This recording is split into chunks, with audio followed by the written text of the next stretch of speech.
اب نئے مضمون کا آغاز ہوتا ہے جس کا عنوان ہے حکایت آں گاؤ کہ تنہا جزیرہ ایست بزرگ حق تعالی آں جزیرہ بزرگ را ہر روز پرکند از نبات و ریاحین کہ تا الف آں گاؤ باشد تا بشب آں گاؤ ہما رابچر دو فربا شود چون کوہ پارا چون شب شود خوابش نبرد از غصہ و خوف کہ ہما صحرا را چریدم فرداچے خورم تا ازیں غصہ لاغر شود ہمچون خلال روز برخیز و ہما صحرا را سبز تر او انبوہ تر بیند ازوے باز بخود او فربا شود باز شبش ہما غم بگیر دسال ہست کہ اون ہمچنی میں بیند او اعتماد نمی کند، یعنی اس بیل کی حکایت جو ایک بڑے جزیرے میں اکیلا ہے۔ اللہ تعالیٰ اس بڑے جزیرے کو روز گھاس اور خوشبودار پودوں سے بھر دیتا ہے تاکہ رات تک اس بیل کے لیے چارہ رہے۔ وہ بیل سب کو چر لیتا ہے اور پہاڑ کی طرح موٹا ہو جاتا ہے۔ جب رات ہو جاتی ہے اس کو رنج اور ڈر سے نیند نہیں آتی ہے کہ میں نے تمام جنگل چر لیا، کل کو کیا چروں گا، یہاں تک کہ وہ اس رنج سے تنکے کی طرح لاغر ہو جاتا ہے۔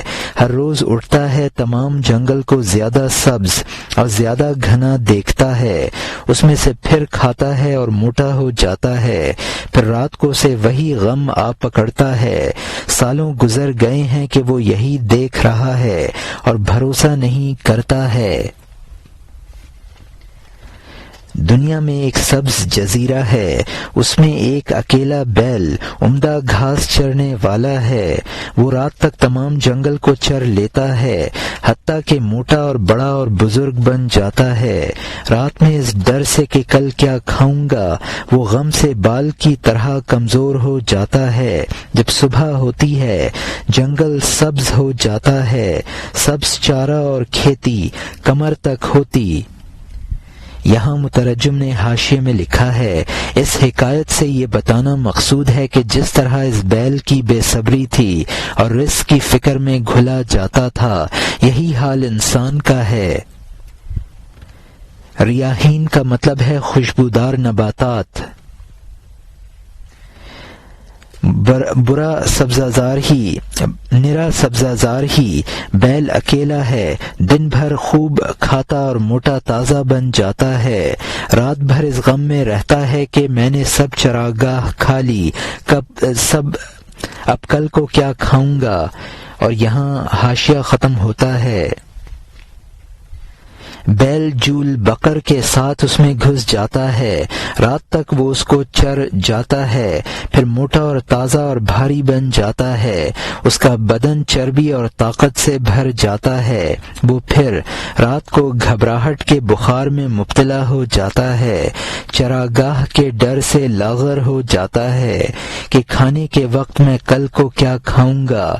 اس بیل کی سالوں یہی حالت رہی، وہ کبھی نہ سوچتا کہ اتنے سال سے میں اس سبزے زار اور اس چمن کو چر رہا ہوں، کسی دن بھی میرا رزق کم نہیں ہوتا ہے، پھر میرا یہ خوف اور غم اور دل سوزی کیوں ہے۔ پھر جب رات ہوتی اور بیل اور موٹا بیل لاغر ہو جاتا کہ ہائے رزق ختم ہو گیا، نفس وہ بیل ہے اور یہ دنیا وہ جنگل ہے جو روٹی کے ڈر سے لاغر ہوا جاتا ہے کہ حیرت ہے میں آئندہ کیا کھاؤں گا، کل کی خوراک کہاں سے طلب کروں گا۔ تو نے سالوں کھایا اور وہ کھانے سے کم نہ ہوا، آئندہ کو چھوڑ اور ماضی پر غور کر، کھائے ہوئے مرغن کھانوں کو یاد کر، مستقبل کو نہ دیکھ اور بدحال نہ بن۔ اس بیل کا قصہ ایک طرف رکھ، اس گدھے اور نر شیر کا پیغام دے۔ یہاں مترجم نے حاشیے میں لکھا ہے کہ جول بقر وہ مرض ہے جس میں انسان کا کسی حالت میں پیٹ نہیں بھرتا ہے۔ ایک عرصہ دراز تک اس بیل کی یہی حالت رہی کہ دن کو کھا کر موٹا ہو جاتا اور رات کو کل کی فکر میں دبلا ہو جاتا، اور کبھی یہ نہ سوچا کہ یہ خوف بیجا ہے۔ اتنے سال گزر گئے اور مجھے بہرحال روز خوراک حاصل ہو رہی ہے۔ وہ کبھی یہ نہیں سوچتا کہ کسی روز بھی روزی کم نہیں مل رہی ہے تو میں غم کیوں کروں۔ انسان کے نفس کو یہ بیل سمجھو اور دنیا کو یہ جنگل۔ انسان اسی فکر میں گھلتا ہے کہ کل کو کیا کھاؤں گا۔ انسان کو چاہیے کہ ماضی پر نظر رکھ کر مستقبل کی فکر چھوڑ دے۔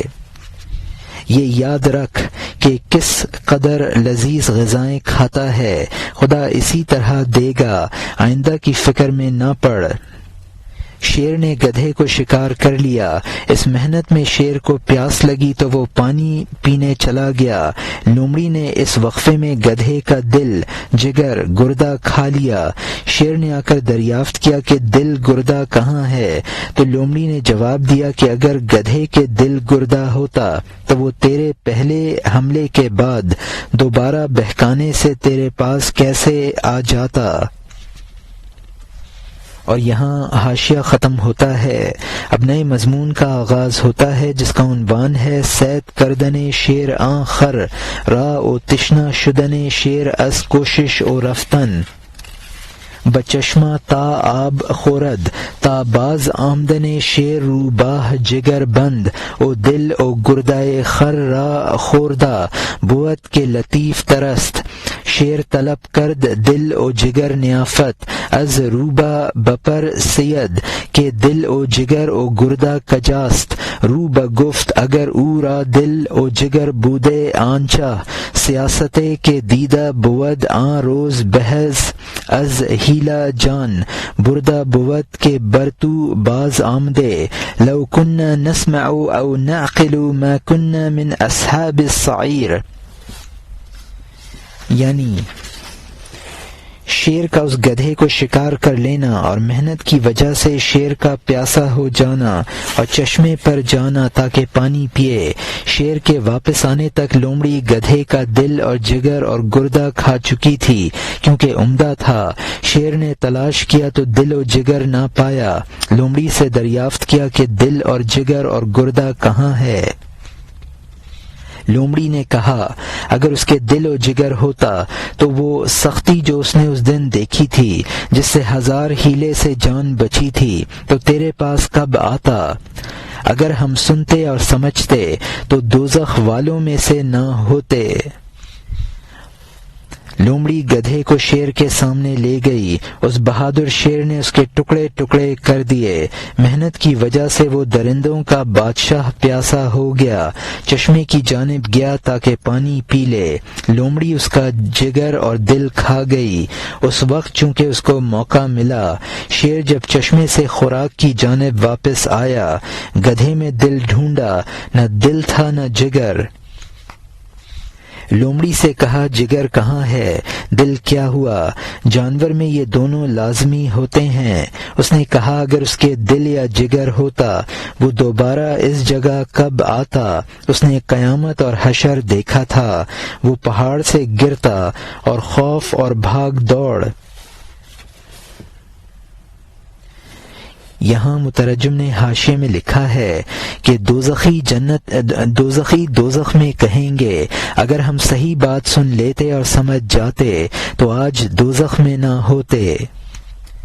جب شیر پانی پینے چلا گیا تو لومڑی کو موقع مل گیا اور وہ گدھے کا دل اور جگر کھا گئی۔ شیر نے واپس آ کر دیکھا تو گدھے کا دل اور جگر موجود نہ تھا۔ شیر نے لومڑی سے کہا دل اور جگر تو ہر جانور میں ضرور ہوتے ہیں، وہ اس گدھے کے کہاں ہیں؟ لومڑی نے کہا اگر اس گدھے کے دل اور جگر ہوتا تو یہ دوبارہ تیرے پاس کیسے آتا؟ اس گدھے نے تیرا قیامت خیز حملہ دیکھا تھا اور پہاڑ پر سے سر کے بل گرا تھا۔ اور یہاں حاشیہ ختم ہوتا ہے اگر اس کے جگر ہوتا یا دل ہوتا دوبارہ تیرے پاس کب آتا۔ جب دل میں نور نہ ہو تو وہ دل نہیں ہے، جب روح نہ ہو تو مٹی کے سوا کچھ نہیں ہے۔ وہ شیشہ جو جان کا نور نہیں رکھتا اس کو قندیل نہ کہہ، وہ پیشاب کی شیشی ہے۔ چراغ کا نور خدا کی عطا ہے، شیشہ اور دیولا مخلوق کی کاریگری ہے۔ لا محالہ ظرف میں تعدد ہے، روشنیوں میں اتحاد کے سوا کچھ نہیں ہے۔ جب 6 قندیلوں کا نور ملا ہے، ان کے نور میں تعدد اور شمار نہیں ہے۔ یہودی ظرفوں کی وجہ سے مشرک بن گیا، مومن نے نور دیکھا، وہ شناسہ بن گیا، چونکہ اس کی نگاہ روح پر پڑتی ہے۔ اس لیے خلیل اور مصطفیٰ صلی اللہ علیہ وسلم کو ایک دیکھتا ہے۔ جب روح کی نظر ظرف پر پڑتی ہے، وہ شیت علیہ السلام اور نوح علیہ السلام کو 2 دیکھتا ہے۔ جس نہر میں پانی ہے، نہر وہی ہے، آدمی وہی ہے جس میں جان ہو۔ یہ مرد نہیں ہے، یہ مورتی ہے، روٹی پر جان دینے والے ہیں اور شہوت پر قربان ہیں۔ یہاں مترجم نے حاشیے میں لکھا ہے، اگر دل و جگر ہوتا تو یہ دوبارہ نہ آتا۔ جس عضو کا جو کام ہے، اگر وہ عضو اپنا کام نہیں کرتا تو گویا وہ عضو ہی نہیں ہے۔ دل میں جب نور نہ ہو تو وہ دل نہیں ہے، انسان میں روح نہ ہو تو وہ محض مٹی کا پتلا ہے۔ جس شیشے میں روشنی نہیں وہ قندیل نہیں بلکہ پیشاب کی شیشی ہے۔ شیشہ یعنی قندیل کا شیشہ۔ چراغوں اور قندیلوں میں تعدد اور دوئی ہے، ان کی روشنی جو پھیلتی ہے اس میں وحدت ہے۔ یہود نے انبیاء کے اجسام پر نظر کی تو ان میں تعدد سمجھا، بعض پر ایمان لائے اور بعض کا کفر کر دیا۔ مومن نے اجسام اور ظروف پر نظر نہ کی بلکہ روح اور نور کو دیکھا، جس میں وحدت ہے تو اس کا عقیدہ ہوا لا نفرق بین احد من رسلی، ہم اس کے رسولوں میں سے کسی میں تفریق نہیں کرتے ہیں۔ نہر تو وہی ہے جس میں پانی ہو، آدمی وہی ہے جس میں روح ہو۔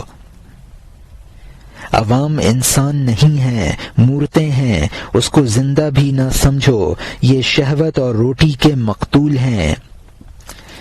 اور یہاں حاشیہ ختم ہوتا ہے، اب نئے مضمون کا آغاز ہوتا ہے جس کا عنوان ہے حکایت آن راہب کہ روز با چراغ می گشت درمیان بازار از سر حالت کے اورا بود، یعنی اس درویش کی حکایت جو دن میں چراغ لیے ہوئے بازار میں چکر لگاتا تھا، اس باطنی حالت کی وجہ سے جو اس کو حاصل تھی۔ یہاں مترجم نے حاشیے میں لکھا ہے، اس حکایت کا خلاصہ یہی ہے کہ بظاہر انسان بہت ہیں لیکن وہ انسان جن میں انسانیت ہو کمیاب ہیں۔ اور یہاں حاشیہ ختم ہوتا ہے، ایک شخص دن میں چراغ لیے ہوئے گھومتا تھا بازار میں اور اس کا دل عشق اور سوزش سے پر تھا۔ ایک بیہودہ نے اس سے کہا کہ اے فلاں، ہر دکان کے پاس تو کیا ڈھونڈتا ہے؟ ہائے، تو چراغ لیے ہوئے کیا گھومتا ہے؟ روشن دن میں یہ کیا مذاق ہے؟ اس نے کہا میں ہر جانب انسان تلاش کرتا ہوں جو سانس کی زندگی سے زندہ ہو۔ اس نے کہا میں انسان کا جویاں بنا ہوں، میں کسی کو نہیں پاتا ہوں اور حیران ہو گیا ہوں۔ فضولی مرد نے کہا یہ بازار بھرا ہوا ہے، اے عقل مند آزاد، بالآخر انسان ہی ہیں۔ اس نے کہا میں دوراہے راستے پر انسان چاہتا ہوں، غصے کے راستے میں اور حرص کے وقت، غصے کے وقت اور شہوت کے وقت انسان کہاں ہیں؟ میں ایسے انسان کی طلب میں کوچہ بکوچہ دوڑتا ہوں۔ دنیا میں ان 2 حالتوں میں انسان کہاں ہے تاکہ آج میں اس پر جان قربان کر دوں۔ اس نے کہا تو کمیاب چیز تلاش کرتا ہے لیکن تو اللہ کی قضا کے حکم سے بالکل غافل ہے، تو شاخ کو دیکھنے والا ہے، اصل سے بے خبر ہے۔ ہم شاخ ہیں، تقدیر کے احکام اصل ہیں۔ قضا گھومنے والے آسمان کو گمراہ کر دیتی ہے، قضا سینکڑوں اتاروں کو بے وقوف بنا دیتی ہے۔ یہاں مترجم نے حاشیے میں لکھا ہے، ایک خدا کا عاشق دن میں چراغ جلائے ہوئے کچھ ڈھونڈتا پھرتا تھا۔ دن میں چراغ کی روشنی سے تلاش کرنا مذاق اور دل لگی کی بات ہے، تو چراغ لیے کیا تلاش کر رہا ہے؟ اس عاشق خدا نے کہا، میں ہر جانب ایسے آدمی کی تلاش میں ہوں جو اللہ کی عطا کردہ روح سے زندہ ہو، اور مجھے کوئی انسان نہیں ملتا ہے۔ بیہودہ شخص نے کہا کہ یہ سارا بازار انسانوں سے پٹا پڑا ہے اور تجھے کوئی انسان نظر نہیں آتا؟ اس عاشق خدا نے کہا، میں ایسے انسان کی تلاش میں ہوں جو دو حالتوں یعنی غصہ اور حرص کے وقت سیدھے راستے پر چلتا ہو۔ یہاں مترجم نے شعر لکھا ہے، ظفر آدمی اس کو نہ جانیے گا، ہو وہ کیسا ہی صاحب فہم و ذکا، جسے عیش میں یاد خدا نہ رہی، جسے ملیش میں خوف خدا نہ رہا، جسے تیش میں خوف خدا نہ رہا۔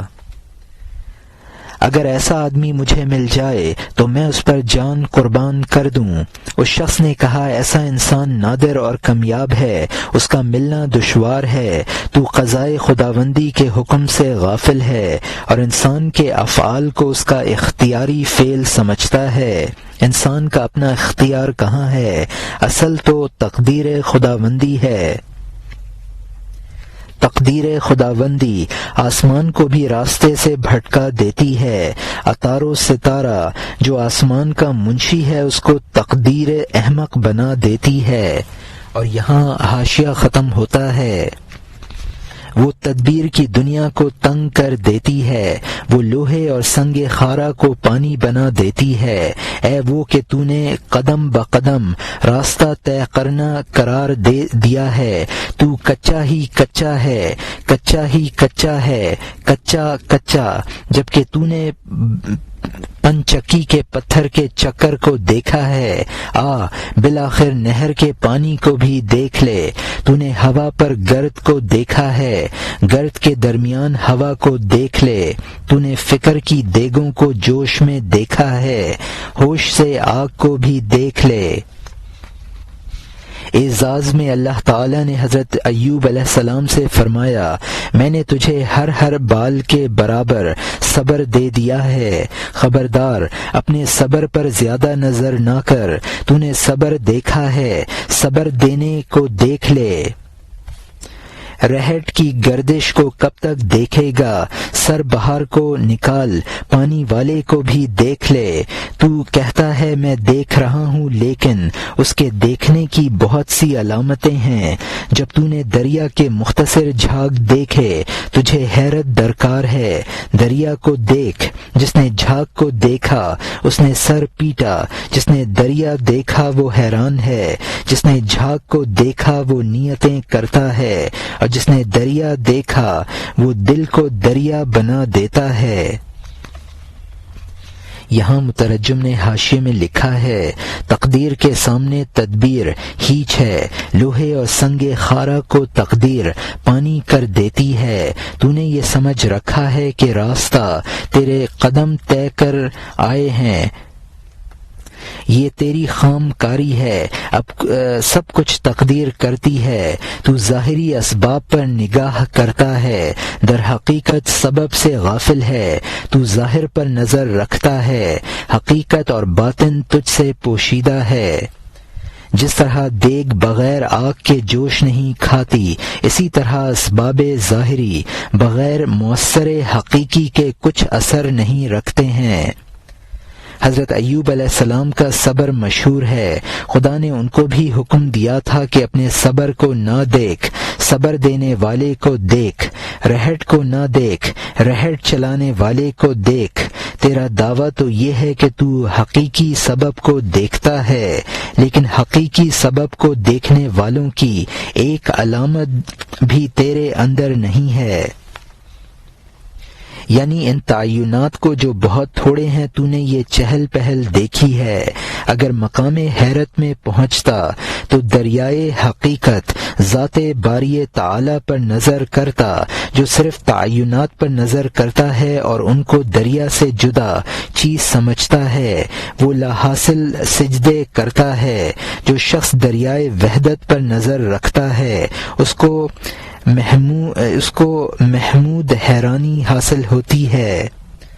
جو محض تعینات کو دیکھتا ہے اور اپنے آپ کو بالکل دریائے حقیقت سے جدا سمجھتا ہے، اپنے عمل کو اپنی طرف منسوب سمجھ کر مختلف نیتیں اچھی بری کرتا ہے، جس نے بحر حقیقت کو دیکھ لیا ہے اس کا دل اس قدر وسیع ہے کہ وہ سب کچھ من جانب اللہ سمجھتا ہے۔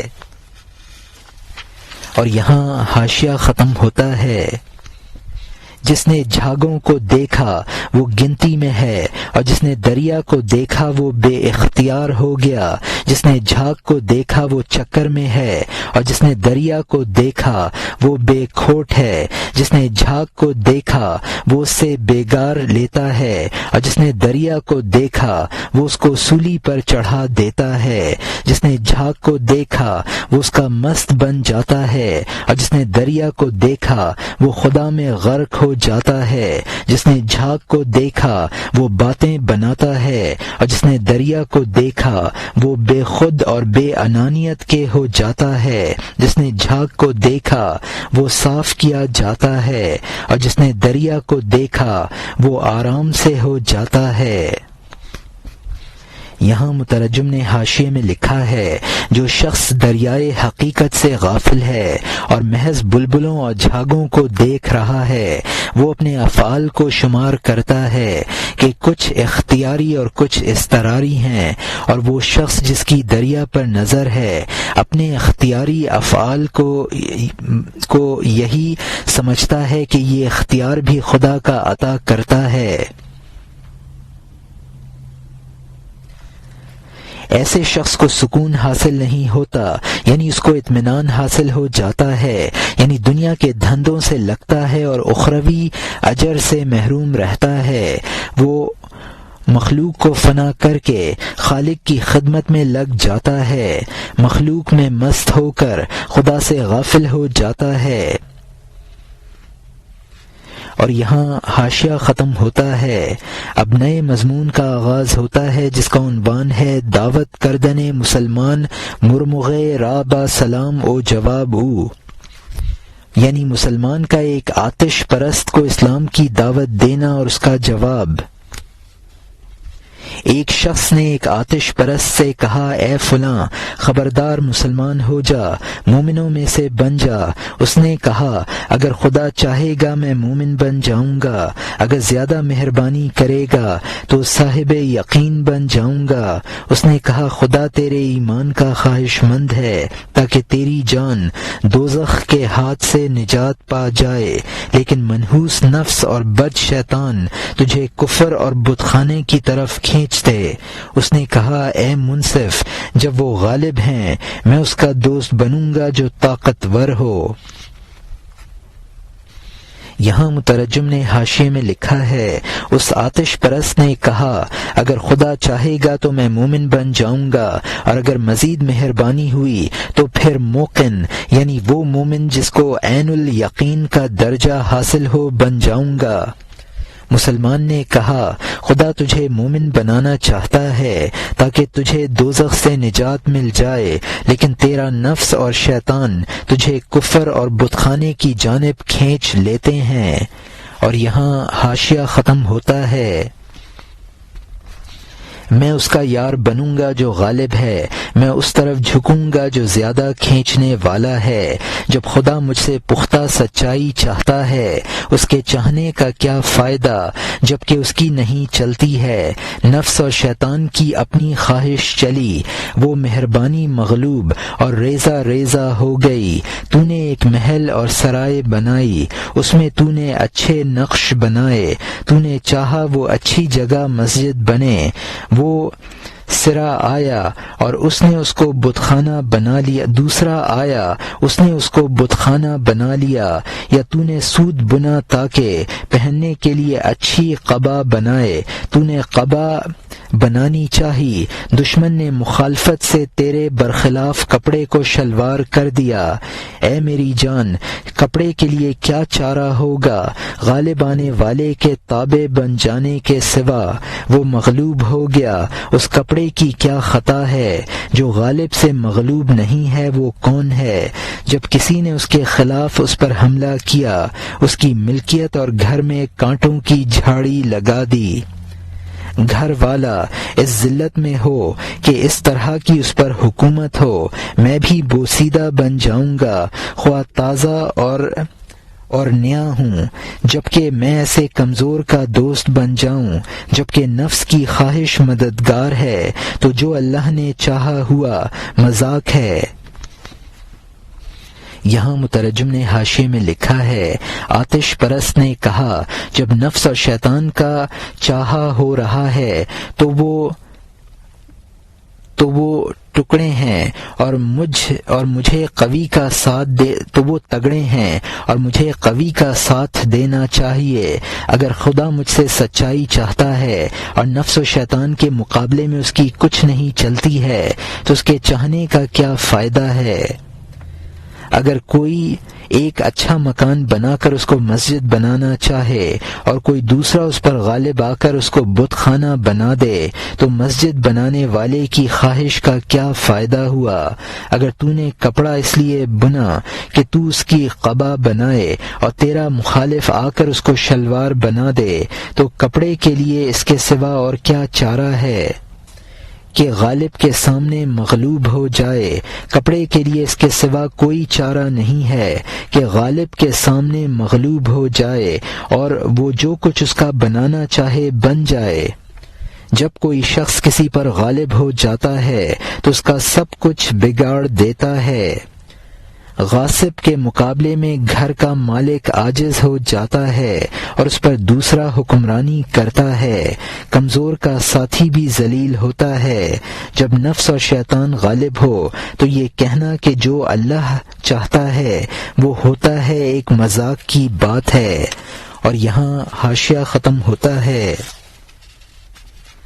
میں اگر آتش پرستوں کے لیے ننگ یا کافر ہوں، میں وہ نہیں ہوں کہ خدا پر اس طرح کا گمان کروں۔ اگر کوئی اس کی خواہش کے بغیر اور اس کی ذلت کے ساتھ اس کی ملک میں حاکم ہو، اس کی حاکمیت، اس کی مملکت پر اس طرح قبضہ جما لے کہ دم کو پیدا کرنے والا دم نہ مار سکے، وہ اس کو دفع کرنا چاہے اور اس کو کرنا چاہے، شیطان ہر وقت اس کا غصہ بڑھائے، اس شیطان کا بندہ ہونا چاہیے جبکہ ہر مجلس میں وہ غالب ہے، تاکہ ایسا نہ ہو کہ شیطان مجھ سے کینہ وری کرے، تو اس جگہ خدا میری دستگیری کرے گا۔ جو وہ شیطان چاہتا ہے وہ ہو جاتا ہے، پھر کس دوسرے سے میرا کام اچھا ہوگا؟ یہاں مترجم نے حاشیے میں لکھا ہے، میں خواہ کافر یا آتش پرست ہوں تو میں یہ خیال نہیں کر سکتا کہ اللہ کا چاہا ہوا نہ ہو اور شیطان اور نفس کی خواہش پوری ہو۔ آتش پرست کہتا ہے کہ میں عقیدہ نہیں رکھ سکتا کہ کوئی شخص خدا کی ملکیت میں اس کے برخلاف حکمرانی کر سکے اور خدا اس کے سامنے دم بھی نہ مار سکے، اور خدا دشمن کو دفع کرنا چاہے اور دشمن دفع نہ ہو اور خدا کا غصہ اور بڑھتا رہے۔ اگر خدا اور شیطان کی یہی حالت ہے تو پھر خدا کے بجائے شیطان کا بندہ بن جانا چاہیے، کیونکہ خدا مغلوب اور شیطان غالب ہے۔ اس حالت میں اگر شیطان کے بجائے خدا کی بندگی کی جائے تو شیطان دشمن بن جائے گا اور خدا کوئی مدد نہ کر سکے گا۔ جب شیطان کا منشا پورا ہوتا ہے تو پھر شیطان کے علاوہ میرا بھلا اور کون کر سکتا ہے؟ اللہ تعالیٰ اس سے پاک ہے کہ اس کا ارادہ پورا نہ ہو، اس کی خدائی میں ایک ذرہ اس کے حکم کے خلاف نہیں ہو سکتا، اور یہاں حاشیہ ختم ہوتا ہے، اب نئے مضمون کا آغاز ہوتا ہے جس کا عنوان ہے مثل شیطان بر در رحمان، یعنی رحمان کے در پر شیطان کی مثال۔ اللہ پاک ہے جو اس نے چاہا ہوا، وہ مکان اور لامکان میں حاکم ہے، کوئی شخص اس کے حکم کے بغیر اس کی ملک میں ایک بال برابر زیادتی نہیں کر سکتا ہے، سلطنت اسی کی سلطنت ہے، حکم اسی کا ہے، اس کا شیطان اس کے دروازے پر ادنا کتا ہے، اگر ترکمان کے دروازے پر کتا ہو اس کے دروازے پر منہ اور سر رکھے ہوتا ہے۔ یہاں مترجم نے حاشیے میں لکھا ہے دنیا اور آخرت اس کا ملک ہے، شیطان اس کے در کا معمولی کتا ہے۔ ترکمان ایک خانہ بدوش قوم تھی، غارت گری ان کا پیشہ تھا، حفاظت کے لیے یہ عموماً کتے بھی پالتے تھے، گھر کے بچے ان کتوں کی دمیں کھینچتے تھے، لیکن اجنبی انسان پر وہی کتے نر شیر کی طرح حملہ کر دیتے تھے۔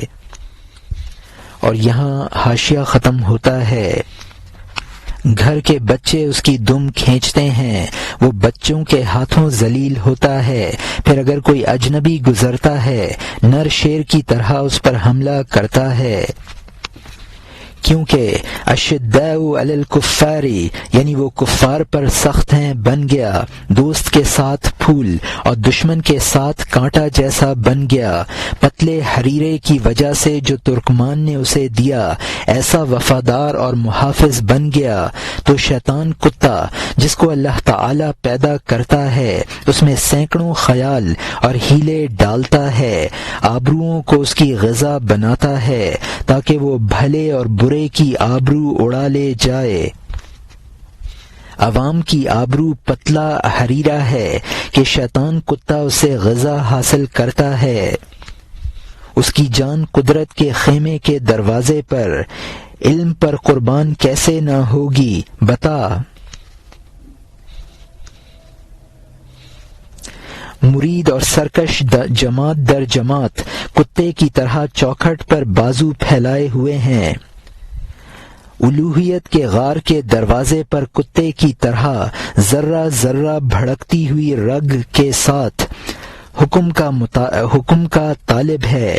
اے شیطان کتے، امتحان کر کہ کب تک اس راستے میں کس طرح یہ مخلوق پاؤں رکھتی ہے، حملہ کر، روک، دیکھ کہ سچائی میں کون مادہ اور کون نر ہے۔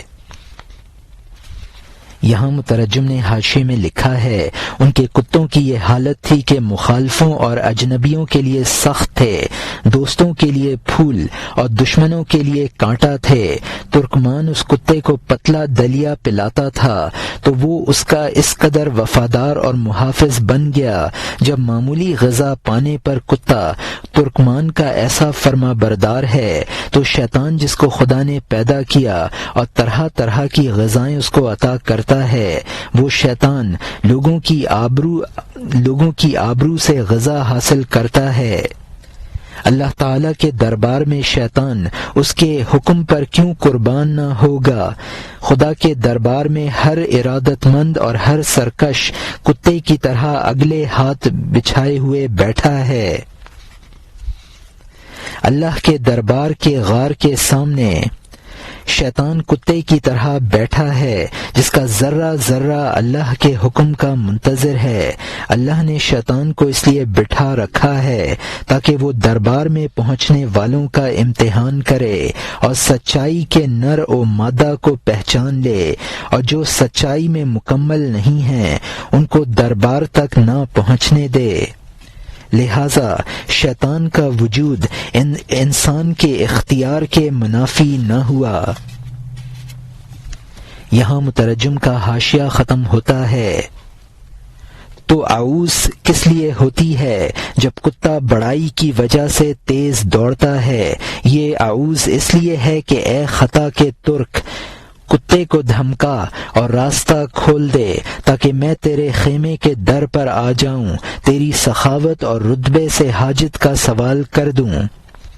جب ترک بھی کتے کے حملے سے عاجز ہے، یہ اعوذ اور یہ فریاد بیکار ہے۔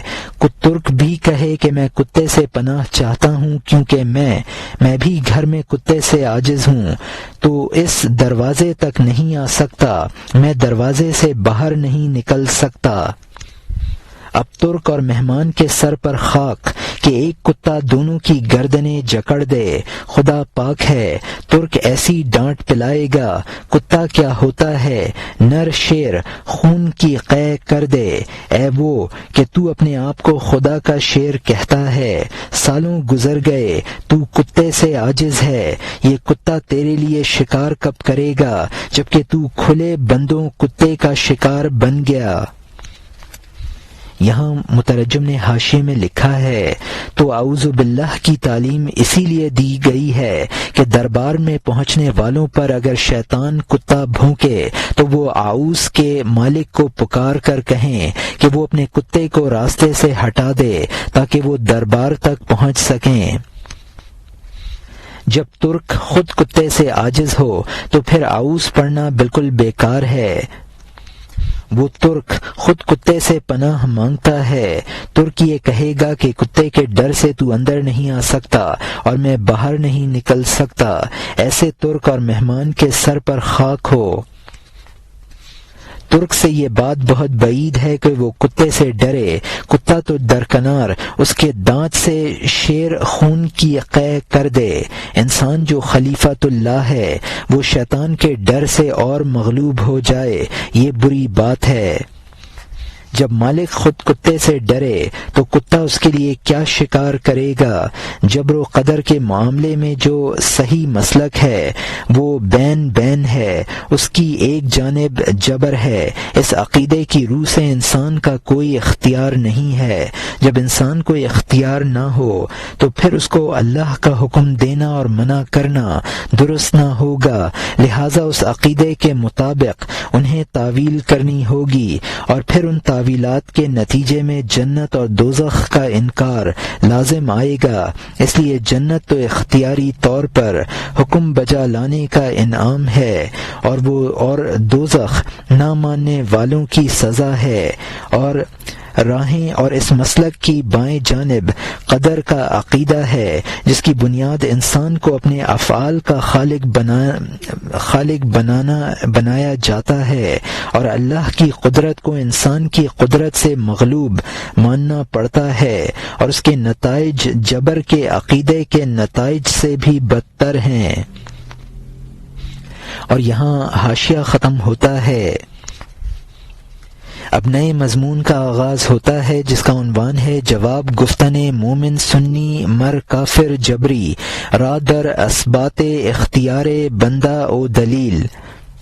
گفتن کے سنت راہ باشد کے کوفتۂ اقدام انبیاء علیہم السلام او بر یمین آ راہ بیابان جبرست کہ خود را اختیار نہ بیند او امر و نہیں را منکر شود او تعویل کند او از منکر شدن امر و نہیں لازم آید انکار بہشت و دوزخ کے بہشت جزائے مطیعان امرست او دوزخ جزائے مخالفان امرو دیگر نگویم کہ بچہ انجامد کہ العاقل تکفیہ الاشارہ او بر یسار آن راہ بیابان قدرست کہ قدرت خالق را مغلوب قدرت خلق داند او ازاں فسادہ زائد کہ آن مغے جبری برشمرد۔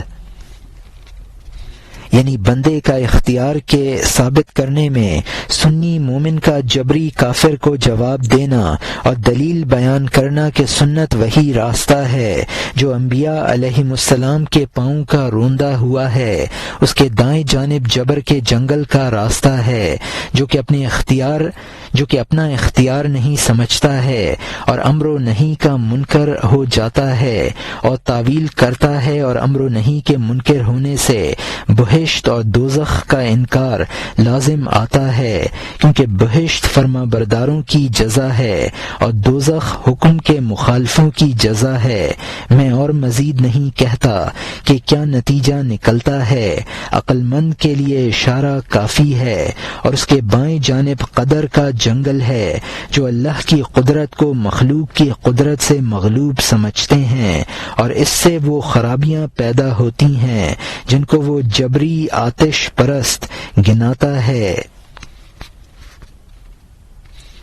مومن نے کہا، اے جبری بات سن، تو نے اپنی بات کہہ لی، اب میں جواب دیتا ہوں۔ اے شطرنجی، تو نے اپنی چال دیکھ لی، مخالف کی لمبی چوڑی چال بھی دیکھ لے۔ تو نے اپنے عذر کی کتاب پڑھ دی، سنی کی کتاب بھی پڑھ کہ تیرا کیا حال ہے۔ قضا کے بارے میں تو نے جبریوں کا نقطہ بیان کر دیا، معاملے میں مجھ سے اس کا راز سن لے، یقیناً ہمارے لیے بھی اختیار ہے، تو آنکھوں دیکھی حس کا انکار نہیں کر سکتا۔ اپنے اختیار کو دیکھ، جبری نہ بن، تو نے راستہ چھوڑ دیا، راستے پر آ جا، ٹیڑھا نہ چل۔ یہاں مترجم نے حاشیے میں لکھا ہے، سنی مسلمان نے جبر کے عقیدے والے کو جواب دیا، وہ شخص جو جبر کا عقیدہ رکھتا ہو اس کو جبری کہتے ہیں۔ جبر کے عقیدے میں انسان کے اختیار کا بالکل انکار ہے۔ مولانا رحمۃ اللہ علیہ انسان کے اختیار کو ثابت کرتے ہیں، اور یہاں حاشیہ ختم ہوتا ہے۔ پتھر سے کوئی نہیں کہتا تو آ جا، ڈھیلے سے وفاداری کون چاہتا ہے۔ انسان سے کوئی نہیں کہتا ہاں اڑ، یا اے اندھے آ مجھے غور سے دیکھ۔ اللہ تعالیٰ نے فرمایا اندھے پر تنگی نہیں ہے، کشادگی کا پروردگار کسی پر تنگی نہیں ڈالتا ہے۔ پتھر سے کوئی نہیں کہتا کہ تو تاخیر سے آیا، یا اے لکڑی تو نے مجھے کیوں مارا۔ مجبور سے ایسی جواب طلبیاں کوئی نہیں کرتا ہے، یا مجبور کو مارے۔ حکم دینا اور روکنا اور غصہ اور اعزاز اور عتاب اے پاک دل مختار کے سوا کے لیے نہیں ہے۔ ظلم اور ستم میں اختیار ہے، میری مراد نفس اور شیطان سے یہی تھی۔ تیرے اندر اختیار باقی ہے۔ بے شک اس نے یوسف علیہ السلام کو نہیں دیکھا، ہاتھ کو زخمی نہیں کیا، اختیار اور داعیہ نفس میں تھا، ان کا چہرہ دیکھا، پھر بال اور پر کھولے۔ سوئے ہوئے کتے کا اختیار گم ہو گیا ہے، جب میدہ دیکھا اس نے دم ہلائی۔ گھوڑا بھی جو کرنے لگتا ہے جب جو دیکھتا ہے، جب گوشت ہلتا ہے بلی میاؤں کہتی ہے۔ دیکھنا اس اختیار کی حرکت بنا، اس بھونکنے کی طرح جو آگ سے چنگاریاں اڑاتا ہے۔ یہاں مترجم نے حاشیے میں لکھا ہے، انسان کو حکم دیا جاتا ہے، پتھر کو کوئی حکم نہیں دیتا ہے۔ معلوم ہوا کہ انسان میں قدرت اور اختیار ہے۔ جس چیز کی انسان میں قدرت اور اختیار نہیں ہے اس کے بارے میں کوئی اس کو حکم نہیں دیتا ہے۔ انسان سے کوئی نہیں کہتا کہ تو اڑ۔ پتھر سے کوئی کسی طرح کا مطالبہ نہیں کرتا ہے، اس لیے کہ جانتا ہے کہ اس میں کوئی قدرت اور اختیار نہیں ہے۔ جس قدر مطالبات ہیں وہ صاحب اختیار و قدرت سے ہیں۔ غصہ و غضب، حکم اور ممانعت وغیرہ صاحب اختیار سے متعلق ہے۔ انسان ظلم اور ستم کرنے اور نہ کرنے میں با اختیار ہے۔ جب ظلم کرتا ہے تو خود اپنے ارادے اور اختیار سے کرتا ہے۔ نفس اور شیطان خود انسان کا اپنا ارادہ ہے۔ جب تک کسی طرح کا داعیہ پیدا نہیں ہوتا ہے تو انسان کا اختیار خوابیدہ رہتا ہے۔ اس سے حضرت یوسف علیہ السلام اور مصری عورتوں کے واقعے کی طرف اشارہ ہے۔ جب تک کتا ہڈی نہیں دیکھتا تو سوتا رہتا ہے، ہڈی دیکھ کر دم ہلانا شروع کر دیتا ہے۔ یہی حال انسان کے اختیار اور ارادے کا ہے۔ جب تک کوئی داعیہ نہیں ہے وہ خوابیدہ ہے، جب کوئی داعیہ ہوگا تو بیدار ہو جائے گا۔ گھوڑا ہنہناتا ہے، بلی میاؤں میاؤں کرتی ہے۔ اس دائیے کو دیکھنا اختیار کو بیدار اور متحرک بنا دیتا ہے۔ اور یہاں حاشیہ ختم ہوتا ہے۔ تو تیرا اختیار حرکت میں آ جاتا ہے جب شیطان دلالہ بنتا ہے، تیرے پاس دیس کا پیغام لاتا ہے۔ جب اس شخص پر مطلوب پیش کیا، سویا ہوا اختیار جنگ شروع کر دیتا ہے، فرشتہ شیطان کے برخلاف بھلائیاں پیش کرتا ہے، دل میں شور برپا کر دیتا ہے تاکہ تیرا بھلائی کا اختیار حرکت میں آئے، کیونکہ پیش کرنے سے پہلے یہ دونوں خصلتیں سوئی ہوتی ہیں۔ تو فرشتہ اور شیطان پیش کرنے والے بنے، اختیار کی رگوں کو حرکت میں لانے کے لیے وسوسہ اور الہاموں کی وجہ سے بن جاتا ہے۔ تیرا خیر اور شر کا اختیار 10 مردوں والا۔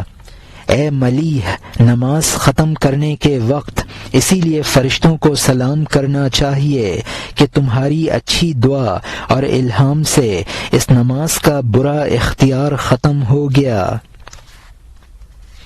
پھر گناہ کے بعد تو لعنت کرتا ہے شیطان پر، کیونکہ تو اسی وجہ سے کبڑا بنا۔ در پردہ یہ دو متضاد پیش کرنے والے غیب کے پردے میں پیش کرنے والے ہیں۔ جب غیب کا پردہ سامنے سے اٹھ جائے گا تو اپنے دلالوں کا چہرہ دیکھ لے گا اور تو بلا تکلف ان کی گفتگو کو پہچان لے گا کہ پردے میں گفتگو کرنے والے یہی تھے۔ یہاں مترجم نے حاشیے میں لکھا ہے، شیطان تیرے معشوق کا پیغام لاتا ہے، تو دلالہ کا کام کرتا ہے اور تیرا خوابیدہ اختیار حرکت میں آ جاتا ہے اور جنگ شروع کر دیتا ہے۔ اللہ تعالیٰ کا فرشتہ شیطان کے برخلاف خبریں پیش کر کے دل میں خلجان پیدا کرتا ہے تاکہ شر کے بجائے خیر والا اختیار بیدار ہو جائے۔ غرض کے فرشتہ اور شیطان تو تیرے اندرونی اختیار کو متحرک کرتے ہیں، اختیار تیرے اندر موجود ہوتا ہے۔ جو اختیار خود انسان میں موجود ہوتا ہے وہ فرشتوں کے الہام اور شیطانوں کے وسوسوں کے ذریعے قوی ہو جاتا ہے۔ جس وقت نمازی سلام پھیرتا ہے تو فرشتوں کی بھی نیت کرتا ہے، اس لیے کہ انہی کی ترغیب اور الہام سے اس نے نماز ادا کی ہے۔ گناہ کے بعد انسان شیطان پر اسی وجہ سے لعنت بھیجتا ہے کہ اس کے وسوسے کی وجہ سے وہ گناہ میں مبتلا ہوا اور اس نے کجروی اختیار کی۔ فرشتے اور شیطان حشر میں جبکہ دنیاوی زندگی کا یہ حجاب ختم ہو جائے گا تو فرشتہ اور شیطان کو تو خود دیکھ لے گا، اور جو پسے پردہ ان کی باتیں تھیں ان کے ذریعے تو ان کی شخصیتوں کو پہچان لے گا۔ اور یہاں حاشیہ ختم ہوتا ہے۔ شیطان کہے گا، اے طبیعت اور جسم کے قیدی، میں نے پیش کیا تھا، میں نے مجبور نہ کیا تھا۔ اور وہ فرشتہ تجھ سے کہے گا، میں نے تجھ سے کہہ دیا تھا کہ اس خوشی سے تیرے رنج میں اضافہ ہوگا۔ کیا میں نے فلاں روز تجھ سے ایسا نہ کہا تھا کہ جنتوں کا راستہ اس جانب ہے، ہم جان کو پیارا رکھنے والے اور تیری روح کو بڑھانے والے ہیں، تیرے باوا کے مخلص اور سجدہ کرنے والے ہیں، میں اس وقت بھی تیری خدمت کر رہا ہوں، مخدوم بننے کی جانب تجھے بلاتا ہوں۔ وہ گروہ تیرے باوا کا دشمن تھا اور سجدہ کرو کہ حکم سے اس نے انکار کیا تھا، تو نے وہ لے لیا اور ہماری بات کو نظر انداز کر دیا، تو ہماری خدمتوں کے حق کو نہ پہچانا۔ اب ہمیں اور ان کو آنکھ سے دیکھ لے، لہجے اور گفتگو سے پہچان لے۔ جب تو آدھی رات کو دوست کی آہوزاری سنتا ہے، جب وہ صبح کو بات کرتا ہے تو جان لیتا ہے کہ وہ وہی ہے۔ اگر رات میں دو شخص تیرے پاس خبر لائیں، دن میں بات کرنے سے تو دونوں کو پہچان لیتا ہے۔ رات کو شیر کی آواز اور کتے کی آواز آئی، تو نے اندھیرے کی وجہ سے دونوں کی صورت نہ دیکھی۔ دن نکلا، پھر جب وہ بولے تو وہ ہوش مند آواز سے ان کو پہچان لیتا ہے۔ یہاں مترجم نے حاشیے میں لکھا ہے، شیطان تجھ سے کہہ دے گا کہ میں نے دل میں وسوسہ ہی تو ڈالا تھا، تجھے مجبور تو نہ کیا تھا۔ فرشتہ تجھ سے کہے گا کہ میں نے تیرے دل میں یہ بات ڈال دی کہ اس گناہ کی لذت اور خوشی بہت سے غموں کا سبب بنے گی۔ فرشتہ یہ بھی کہے گا کہ فلاں روز میں نے تجھے جنت کا راستہ بتایا تھا اور یہ بھی کہا تھا کہ ہم تمہارے خیر خواہ ہیں اور تمہارے باپ حضرت آدم علیہ السلام کو سجدہ کرنے والے ہیں۔ فرشتہ یہ بھی کہتا ہے کہ جس طرح ہم نے تمہارے باپ کی خدمت کی تمہاری خدمت کرتے ہیں اور نیک راستہ بتا کر تجھے مخدوم بنانا چاہتے ہیں۔ فرشتہ نے یہ بھی کہا کہ یہ شیاطین کی جماعت تمہارے باپ کی بھی دشمن تھی اور ان کو سجدہ کرنے سے اس نے انکار کیا تھا۔ فرشتہ کہہ دے گا کہ تو نے ہمارا کہنا نہ مانا اور شیطان کا کہنا مانا۔ پہلے تو نے ہمیں دیکھا نہ تھا، آواز سنی تھی، اب آواز سے آواز ملا کر ہمیں پہچان لے، ہم وہی ہیں یا نہیں ہیں۔ اندھیرے میں اگر کوئی تم سے بات کرتا ہے تو دن میں اس کی آواز سے پہچان جاتے ہو کہ رات میں بات کرنے والا شخص یہی تھا۔ رات میں جو شخص باتیں کرتے ہیں دن میں ان کی آواز پہچان کر تم متعین کر لیتے ہو کہ ان دونوں میں سے فلاں بات فلاں شخص نے کہی اور فلاں بات فلاں شخص نے کہی تھی۔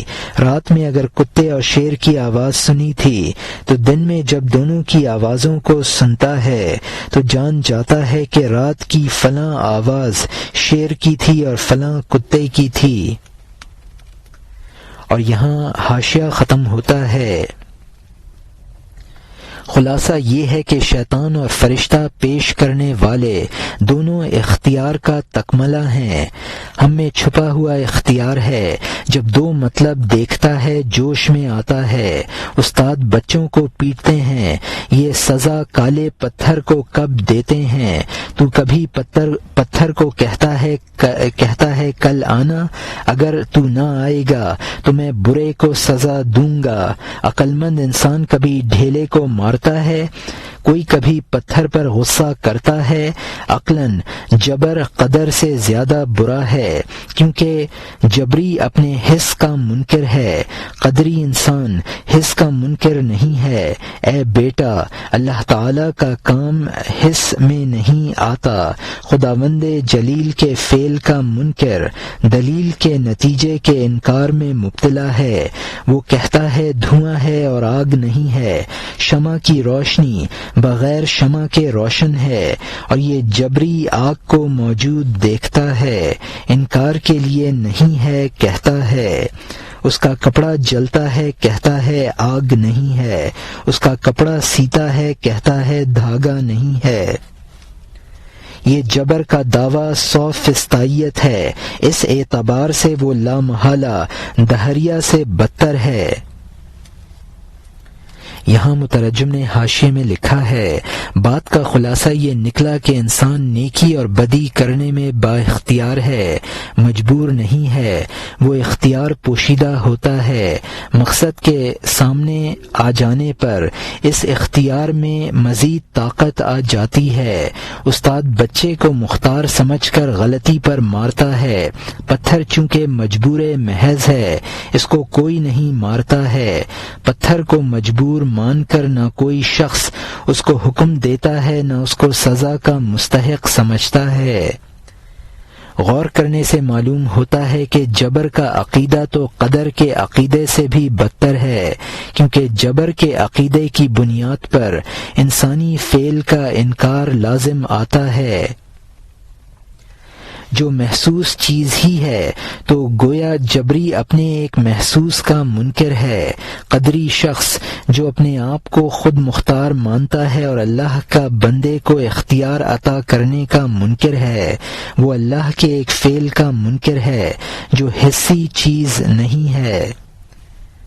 قدری شخص جو اللہ تعالیٰ کے بندے کو اختیار عطا کرنے کا منکر ہے، وہ صرف ایک نظری دلیل کے نتیجے کا منکر ہے۔ جبری عقیدے کا نتیجہ تو یہ ہے کہ وہ کہتا ہے دھواں موجود ہے مگر آگ کی وجہ سے نہیں ہے، بلکہ خود بخود پیدا ہو گیا ہے، اور موم بتی کا نور ہے لیکن موم بتی کی وجہ سے نہیں ہے بلکہ خود بخود موجود ہو گیا ہے۔ جبری محسوس کا انکار کرتا ہے تو گویا آگ کو دیکھتے ہوئے آگ کے وجود کا انکار کرتا ہے۔ کپڑا آگ سے جل رہا ہے اور آگ کا انکار کرتا ہے، دھاگے سے کپڑا سل رہا ہے اور دھاگے کا انکار کرتا ہے۔ جبر کا عقیدہ تو 100% عقیدے پر مبنی ہے، جو اشیاء کو موجود نہیں مانتا بلکہ اشیاء کے وجود کو وہم اور خیال کہتا ہے، اور یہ 100% عقیدہ دہریے کے عقیدے سے بھی بدتر ہے۔ اور یہاں حاشیہ ختم ہوتا ہے۔ دہریہ کہتا ہے کہ عالم موجود ہے، خدا نہیں ہے۔ یا رب کہتا ہے جو قبول نہیں ہوتا ہے۔ یہ کہتا ہے کہ دنیا خود کچھ نہیں ہے، 100% پیچ و تاب میں ہے، اختیار کا سارا جہاں مقر ہے، حکم دینا اور منع کرنا یہ لا اور وہ نہ لا۔ وہ کہتا ہے کہ حکم دینا اور منع کچھ نہیں ہے، کوئی اختیار نہیں ہے، یہ سب غلط ہے۔ اے دوست، حس کا حیوان مقر ہے، لیکن دلیل کا ادراک دقت طلب ہے، کیونکہ ہمارا اختیار محسوس ہے، اس کی بنیاد پر کام کا مکلف بنانا مناسب ہے۔ یہاں مترجم نے حاشیے میں لکھا ہے دہریہ اختیاری حالت میں عالم کو موجود مانتا ہے، خدا کا منکر ہے، لیکن اضطراری حالت میں خدا کو بھی پکارنے لگتا ہے، اور 100% عالم کے وجود ہی کا منکر ہے۔ دنیا کے سب انسان کے اختیار کے قائل ہیں، اسی لیے ایک دوسرے کو حکم دیتا ہے اور منع کرتا ہے۔ اگر مخاطب کو مختار نہ سمجھے تو نہ حکم دیتے نہ منع کرتے۔ جبری یہ کہتا ہے کہ حکم دینا اور روکنا سب غلط ہے، انسان کو کرنے نہ کرنے میں کوئی اختیار حاصل نہیں ہے، حیوان تک حس کے قابل ہیں، لیکن جبری اس کا انکار کرتا ہے۔ اور یہاں حاشیہ ختم ہوتا ہے۔